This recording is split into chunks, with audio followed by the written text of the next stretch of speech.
Wazazi, walimu na wanafunzi katika shule ya msingi ya Mumoni Mwingi, kaunti ya Kitui wameachwa katika hali mbaya baada ya upepo mkali ulioandamana na mvua nyingi kung'oa paa za madarasa zaidi ya 6 na ofisi za walimu katika shule hiyo. Wakizungumza baada ya mkasa huo, wazazi wameelezea wasiwasi kwani hawajui ambapo wana wao watasomea na kufanya mitihani muhula huu wa kwanza unapotamatika. Aidha, mwalimu mkuu wa shule hiyo ameitaka Wizara ya Elimu sawia na viongozi katika eneo hilo kuingilia kati na kuwasaidia katika ujenzi wa paa hizo zilizoharibiwa.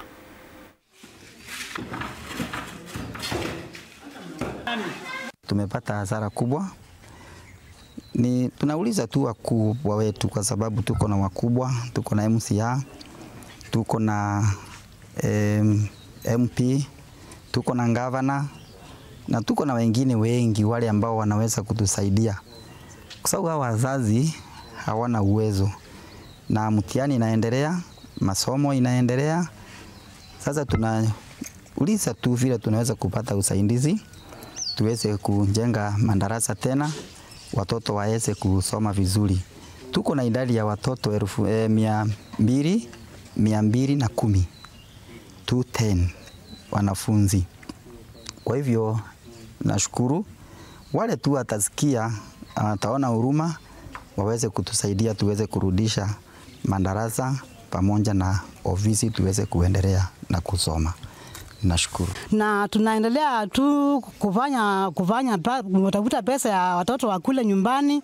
Sasa tukianza kujenga tutafanya nini sasa? Sasa tunauliza hata nyinyi tu mnaweza tu kutupatia misaada tusaidike ili tujenge shule yetu ili tuweze kuendelea.